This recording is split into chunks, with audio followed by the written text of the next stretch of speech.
Hello പ്രിയപ്പെട്ടവരെ, ഈ ഇടയായിട്ട് വിവാഹമോചനങ്ങളുടെ എണ്ണം വർദ്ധിച്ചു വരുന്നുണ്ട്. അതുപോലെ തന്നെ വിവാഹം കഴിക്കാൻ താല്പര്യമില്ലാത്ത സ്ത്രീകളുടെ എണ്ണവും വർദ്ധിച്ചു കൊണ്ടുവരുന്നുണ്ട്.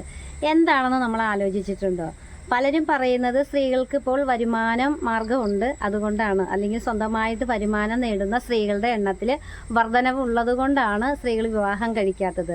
കാരണം അവരുടെ സാമ്പത്തിക ആവശ്യങ്ങളൊക്കെ നേടുവാനായിട്ട് അവർക്കൊരു പുരുഷന്റെ സഹായം ആവശ്യമില്ല.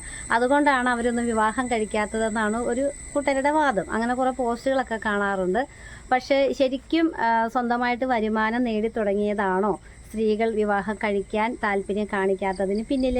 സ്ത്രീ ആയാലും പുരുഷനായാലും ഇഷ്ടമില്ലാത്ത ഒരു ജോലിയാണെങ്കിൽ കൂടി ഭേദപ്പെട്ട ഒരു ഇൻകം കിട്ടുന്നുണ്ടെങ്കിൽ അവരത് തുടർന്നു കൊണ്ടുപോകൂലേ? എത്ര എഫേർട്ട് എടുത്തും ആ ജോലി തുടർന്നു കൊണ്ടുപോകും. അതുപോലെ തന്നെയാണ് കുടുംബജീവിതത്തിൽ ഒരുപാട് കഷ്ടപ്പാടുകളുണ്ട്. കാരണം ഒരു കുടുംബജീവിതം മുന്നോട്ട് കൊണ്ടുപോകണമെങ്കിൽ ഒരുപാട് അഡ്ജസ്റ്റ്മെൻറ്റുകളുണ്ട്, ഒരുപാട് ത്യാഗങ്ങൾ സഹിക്കേണ്ടതായിട്ടുണ്ട്, ഒരുപാട് സാമ്പത്തികപരമായ ആവശ്യങ്ങൾ നടത്തേണ്ടത് കൊണ്ട് രണ്ടുപേരും ഒരുപോലെ അധ്വാനിക്കേണ്ടതൊക്കെ ആയിട്ട് വരും. അപ്പോൾ ഒരുപാട് കഷ്ടപ്പെട്ടെങ്കിലും ഒരു കുടുംബജീവിതം മുന്നോട്ട് കൊണ്ടുപോകാൻ സാധിക്കുകയുള്ളൂ. അങ്ങനെ ഒത്തിരി കഷ്ടപ്പെട്ട് ഒരു കുടുംബജീവിതം മുന്നോട്ട് കൊണ്ടുപോകുമ്പോൾ നമ്മൾ പ്രതീക്ഷിക്കുന്ന അത്ര ഒരു സന്തോഷകരമായ അനുഭവങ്ങൾ ആ കുടുംബജീവിതത്തിൽ നിന്നും തിരിച്ചു കിട്ടുന്നില്ല എങ്കിൽ സ്ത്രീ ആയാലും പുരുഷനായാലും ശരി ആ കുടുംബജീവിതത്തെ വെറുത്തു പോകൂലേ? അങ്ങനെ വെറുത്ത് അവസാന ഘട്ടങ്ങളിലായിരിക്കും പലരും ഡിവോഴ്സ് എന്നൊരു ചടങ്ങിലോട്ട് പോകുന്നത്. മുൻകാലങ്ങളിലൊക്കെ അയൽപക്കങ്ങളിൽ ഒരു വീടുകളിൽ ഉണ്ടാവുന്ന കുടുംബ വഴക്കോ കാര്യങ്ങൾ മാത്രമേ നമ്മളൊക്കെ അറിയാറുണ്ടായിരുന്നുള്ളൂ അല്ലേ? ദൂരെ സ്ഥലങ്ങളിലുള്ള കുടുംബ വഴക്കുകളൊന്നും നമ്മളങ്ങനെ കാര്യമായിട്ടൊന്നും അറിയാറില്ല. എന്തെങ്കിലും പത്രവാർത്തകളിൽ ഭാര്യയും ഭർത്താവും വഴക്കിട്ടു, എന്തെങ്കിലും ആത്മഹത്യ ചെയ്തുവെന്നോ അല്ലെങ്കിൽ അപകടപ്പെടുത്തിയെന്നോ എന്നുള്ള വാർത്തകളൊക്കെ മാത്രമേ നമ്മൾ കേൾക്കാറുണ്ടായിരുന്നുള്ളൂ. പക്ഷെ സോഷ്യൽ മീഡിയ ഒക്കെ ഇന്ന് ഈ കാലഘട്ടത്തിൽ ഒരുപാട് സോഷ്യൽ മീഡിയയിലൂടെയൊക്കെ ആളുകൾ ഒരുപാട് ഇതുപോലെയുള്ള വാർത്തകൾ, നെഗറ്റീവായിട്ടുള്ള വാർത്തകളൊക്കെ കാണാൻ തുടങ്ങി. അപ്പോൾ ഇന്ന് വളർന്നു വരുന്ന യുവതലമുറ കണ്ടു വളരുന്നത് എന്താണെന്ന് വെച്ചിട്ടുണ്ടെങ്കിൽ കുടുംബ വഴക്കുകൾ, കോലാഹലങ്ങൾ, കലാപങ്ങൾ, അപകടങ്ങൾ, എന്താ പറയുക, ഒരാളെ കൊല്ലുന്നു, ഒളിച്ചോടുന്നു, ഇങ്ങനെയുള്ള കാര്യങ്ങളൊക്കെയാണ് കണ്ടു വളർന്നുകൊണ്ടിരിക്കുന്നത്. സ്വാഭാവികമായിട്ട് വിവാഹ ജീവിതത്തിലോട്ട് കാലെടുത്ത് വയ്ക്കുന്ന പെൺകുട്ടികൾ ഒന്ന് ചിന്തിക്കും, ഈ വിവാഹ ജീവിതം എനിക്ക് സന്തോഷകരമായ അനുഭവങ്ങളാണോ തരുന്നത് അല്ലയോ എന്നൊന്ന് ചിന്തിക്കും.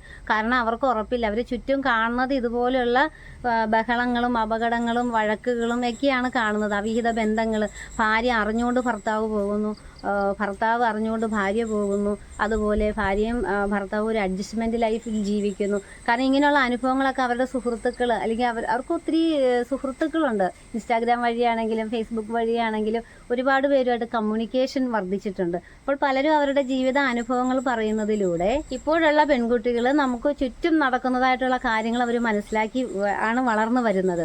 അപ്പോൾ അവരൊന്ന് ചിന്തിക്കും, എനിക്കൊരു വിവാഹ ജീവിതം വേണോ? എന്തിനാണ് ഇങ്ങനെ ആത്മാർത്ഥതയില്ലാതെ ഒരു ജീവിതം ജീവിച്ചിട്ട് കുറേ കഷ്ടപ്പെടുന്നത് എന്തിനാണെന്ന് ഓരോ പെൺകുട്ടികളും ചിന്തിക്കാൻ തുടങ്ങിയത് കൊണ്ടാണ് ഇന്നത്തെ യുവാക്കൾക്കൊക്കെ പെൺകുട്ടികൾ വിവാഹം കഴിക്കാൻ അന്വേഷിക്കുമ്പോൾ പെണ്ണ് കിട്ടാതെ വരുന്നതിന്റെ പ്രധാനപ്പെട്ട കാരണം. അല്ലാതെ വരുമാനമുള്ളത് കൊണ്ടല്ല എന്നാണ് കേട്ടോ ഞാൻ വിശ്വസിക്കുന്നത്. ഒരു 1980, 90 കാലഘട്ടങ്ങൾക്ക് ശേഷം ജനിച്ചു വളർന്ന കുട്ടികൾ എന്ന് പറഞ്ഞിട്ടുണ്ടെങ്കിൽ ഓവർ പ്രൊട്ടക്ഷൻ കൊടുത്താണ് അവരുടെ പേരൻസ് അവരെ വളർത്തിയിട്ടുള്ളത്. കാരണം അതിന് മുമ്പൊക്കെ എന്ന് പറഞ്ഞാൽ 80 കാലഘട്ടങ്ങളിൽ മുമ്പുള്ള കുട്ടികളെന്ന് പറഞ്ഞിട്ടുണ്ടെങ്കിൽ അവർക്ക് വേണമെങ്കിൽ അവർ തന്നെ വെള്ളമുള്ള സ്ഥലങ്ങൾ അന്വേഷിച്ച് പോയി കുളിക്കണമായിരുന്നു. അവരുടെ 1-2 വസ്ത്രങ്ങളെ ഉണ്ടായിരുന്നുള്ളൂ, അത് കഴുകി ഉണക്കി എടുക്കണമായിരുന്നു. ഇല്ലായ്മകളും ബുദ്ധിമുട്ടുകളും അറിഞ്ഞ്, അതായത് ഒരുപാട് കിലോമീറ്ററുകളൊക്കെ നടന്ന് സ്കൂളിൽ പോയി അങ്ങനെയൊക്കെ വളർന്നവരാണ് 80-നൊക്കെ മുമ്പ് ജീവിച്ചവർ. 80, 90 പിന്നെയും കുറച്ച് കഷ്ടപ്പാടുകളും കുറച്ച് സുഖസൗകര്യങ്ങളും ഒക്കെ അറിഞ്ഞ് വളർന്നവരാണ്. ഇതിനുശേഷം വളർന്ന കുട്ടികൾ എന്നൊക്കെ പറഞ്ഞിട്ടുണ്ടെങ്കിൽ വീട്ടു വാതിൽക്കൽ സ്കൂൾ ബസ് വരുന്നു, വരുന്നു. മാതാപിതാക്കൾ ഓവർ പ്രൊട്ടക്ഷൻ കൊടുത്ത് വളർത്തിയ കുട്ടികളാണ്. അവരൊന്നും കൂടുതൽ കഷ്ടപ്പെട്ടൊന്നും ഒരു കുടുംബജീവിതത്തിൽ നിൽക്കാനോ അല്ലെങ്കിൽ കുടുംബജീവിതം അങ്ങനെയൊക്കെ കഷ്ടപ്പാടുകൾ സഹിച്ച് മുന്നോട്ട് കൊണ്ടുപോകാനോ ഒന്നും അവരെ ആഗ്രഹിക്കുന്നില്ല എന്നുള്ളതാണ് വാസ്തവം. അപ്പോൾ ഇതിനകത്തൊരു പരിഹാരം വേണ്ടേ? ഇതിന്റെ പരിഹാരം എന്ന് പറഞ്ഞിട്ടുണ്ടെങ്കിൽ നല്ല ബോധവൽക്കരണ ക്ലാസ്സുകൾ ഒരു കോളേജ് തലം തുടങ്ങിയൊക്കെ നടക്കും. ഒരു ടീനേജ് പ്രായം കഴിഞ്ഞിട്ടുള്ള കുട്ടികളിൽ ഇത് ചെയ്തിട്ടേ കാര്യം ഉണ്ടാവുള്ളൂ. നല്ലൊരു കുടുംബജീവിതം മുന്നോട്ട് കൊണ്ടുപോകണമെങ്കിൽ ഭാര്യയും ഭർത്താവും ഒരുപോലെ എഫേർട്ട് എടുക്കണം, ഒരുപോലെ അധ്വാനിക്കണം. അവർക്ക് വരുമാനത്തിനായിട്ട് അവർ ഒരുപോലെ അധ്വാനിക്കാനായിട്ട് അവർ പുറത്തേക്ക് പോകുന്നുണ്ട്. തിരിച്ചു കുടുംബത്തിലോട്ട് വരുമ്പോൾ പരസ്പരം നല്ല സമയം അങ്ങോട്ടും ഇങ്ങോട്ടും ചെലവഴിക്കാനായിട്ട്, അതായത് ഭർത്താവിൻ്റെ സമയം ഭാര്യയ്ക്കും മക്കൾക്കും കൊടുക്കുവാനായിട്ട്, ഭാര്യയുടെ സമയം ഭർത്താവിനും മക്കൾക്കും വേണ്ടി ചെലവഴിക്കുവാനൊക്കെ ആയിട്ടും, പിന്നെ അതിനുള്ള ഒരു മാർഗനിർദ്ദേശങ്ങൾ, കാര്യങ്ങൾ, നല്ല കുടുംബജീവിതം എങ്ങനെ മുന്നോട്ട് കൊണ്ടുപോകാം എന്നുള്ള രീതിയിലൊക്കെ ബോധവൽക്കരണ ക്ലാസ്സുകളൊക്കെ ഒരു ടീനേജ് തലം തുടങ്ങിയൊക്കെ നടത്തിയെങ്കിൽ മാത്രമാണ് അതിനോടൊരു താല്പര്യം ഇനിയുള്ള തലമുറയ്ക്ക് വർദ്ധിച്ചു വരികയുള്ളൂ. അല്ലാത്തിടത്തോളം കുടുംബജീവിതം എന്നുള്ളൊരു കൺസെപ്റ്റൊക്കെ മാറി ലിവിങ് ടുഗദർ എന്നുള്ളൊരു രീതിയിലേക്കൊക്കെ ഇപ്പോഴത്തെ തലമുറ പോയിക്കൊണ്ടിരിക്കുകയാണ്. പണ്ടെന്ന് പറഞ്ഞിട്ടുണ്ടെങ്കിൽ ഒരു സ്ത്രീയും പുരുഷനും പ്രണയത്താൽ ആകൃഷ്ടരായിട്ട് അവർക്ക് ഒന്നിച്ചൊരു കുടുംബജീവിതം മുന്നോട്ട് കൊണ്ടുപോയി മക്കളൊക്കെ ആയിട്ട് സുഖമായിട്ട് ജീവിക്കണം എന്നുള്ള ഒരു രീതിയിലായിരുന്നു അങ്ങനെ ഒരു കൺസെപ്റ്റിലായിരുന്നു മുന്നോട്ട് പോയിക്കൊണ്ടിരുന്നത്. എന്നാൽ ഇന്നത്തെ തലമുറ അങ്ങനെ ചിന്തിക്കുന്നില്ല. കാരണം അവർക്ക് കോളേജ് തലം തുടങ്ങി അവർക്ക് ലിവിങ് ടുഗദർ ആയിട്ട് ജീവിക്കാനായിട്ടുള്ള പാർട്ട്നേഴ്സ് ഉണ്ട്, അല്ലെങ്കിൽ ലവേഴ്സ് ഉണ്ട്, ബോയ് ഫ്രണ്ട് ഉണ്ട്, ഗേൾ ഫ്രണ്ട് ഉണ്ട്. അവർ ആ ഒരു രീതിയിൽ ജീവിച്ച് വന്നിട്ട് സ്വന്തമായിട്ടൊരു ഇൻകം ഒക്കെ നേടി വന്നതിന് ശേഷം പെട്ടെന്നൊരു കുടുംബജീവിതത്തിലേക്ക് വരുമ്പോഴുള്ള കഷ്ടപ്പാടുകളും ബുദ്ധിമുട്ടുകളൊന്നും ഉൾക്കൊള്ളാൻ അവർ തയ്യാറല്ല. കാരണം ഇവരെല്ലാം പേരൻസ് വളർത്തിക്കൊണ്ട് വന്നിരിക്കുന്ന ഓവർ പ്രൊട്ടക്ഷൻ കൊടുത്തുകൊണ്ട് തന്നെയാണ്.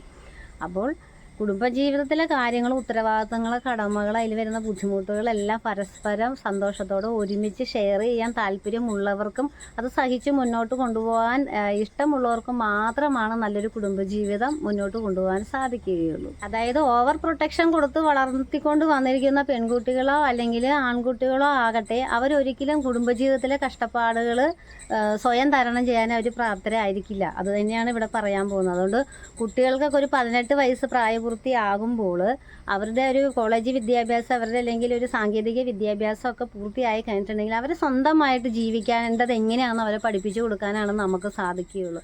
ഓവർ പ്രൊട്ടക്ഷൻ ഒന്നും കിട്ടാതെ വളർന്നു വന്ന കുട്ടികളുണ്ടല്ലോ, അതായത് ചെറുപ്പകാലങ്ങളിൽ സ്വന്തം ആവശ്യങ്ങൾ നടത്താനായിട്ട് സാമ്പത്തികമില്ലാഞ്ഞിട്ട് സ്വന്തമായി അധ്വാനിച്ച് ആ പൈസ കൊണ്ട് സ്വന്തം ആവശ്യങ്ങൾ നടത്തി ബാക്കി പൈസ സ്വരൂപിച്ച് വെച്ച് ഓരോ കാര്യങ്ങൾ കണ്ട് അതുപോലെ ചെറുപ്പം മുതൽ ഓരോ തൊഴിലിടങ്ങളിലോ ഒക്കെ പോയി ഓരോ അനുഭവങ്ങളൊക്കെ കിട്ടി അതിൽ എങ്ങനെ ആൾക്കൂട്ടത്തിൽ ജീവിക്കണം, ആരെയൊക്കെ വിശ്വസിക്കുക, ആരെയൊക്കെ വിശ്വസിച്ചുകൂടാ, ഇതൊക്കെ കണ്ടും കേട്ടും അനുഭവിച്ചൊക്കെ വളർന്നവർ അവരത് തരണം ചെയ്ത് ജീവിക്കുക തന്നെ ചെയ്യും. അപ്പോൾ മക്കളെ ഒരുപാട് ഓവർ പ്രൊട്ടക്ഷൻ കൊടുത്ത് വളർത്താതെ കുറച്ച് ജീവിതത്തിൻ്റെ യാഥാർത്ഥ്യങ്ങളൊക്കെ മനസ്സിലാക്കി കൊണ്ട് വളർത്തുവാൻ ശ്രമിക്കുക. ഇതാണ് കേട്ടോ ഇന്നത്തെ വീഡിയോയിൽ എനിക്ക് നിങ്ങളോട് പറയുവാനുള്ളത്.